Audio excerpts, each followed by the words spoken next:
Ayan, so good evening mga boss. Bali meron tayong installation ng superior bass mga boss na horn. Ayan, PIE mga boss dito sa ating Hyundai Stargazer. Ayan, so try natin yung quality ng sound mga boss ng ating superior bass. Ayan, yun yung superior bass mga boss. Bali mas bass yung tunog niya compare sa auto style. Then yan. So gabing-gabi na, overtime mga boss. Almost 6 PM na, quarter na siya. So dito lang yan sa Andres Auto Accessories mga boss. Yan. So ito yung kotse ni Bossing.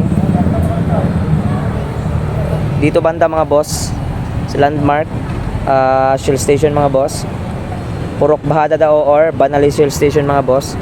Ito yung papuntang Zamboanga na highway mga boss. So nasa ano na siya mga boss, nasa highway lang siya, National Road. Yan, dito banda. Papuntang Rotonda yan mga boss. So napaka-traffic kasi. So, meron din tayong pakita ko yung box ng superior bass namin mga boss at saka yung auto style namin. So, para makita yung difference.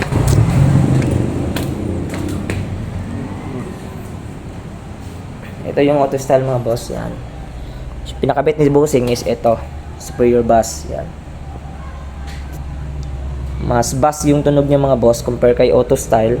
Pero depende pa rin sa preference niya mga boss kung ano yung gusto niyong tunog. Then meron din tayong Bush mga boss. Yan, nag-iisang bestseller namin na Bush. Bush Europa yan mga boss. Yan. Good for pick up mga boss or SUV type na kotse. Pwede din sedan mga boss. Gawin lang ng paraan, may bracket naman. So yun lang mga boss. Andres Auto Accessories mga boss. Peace.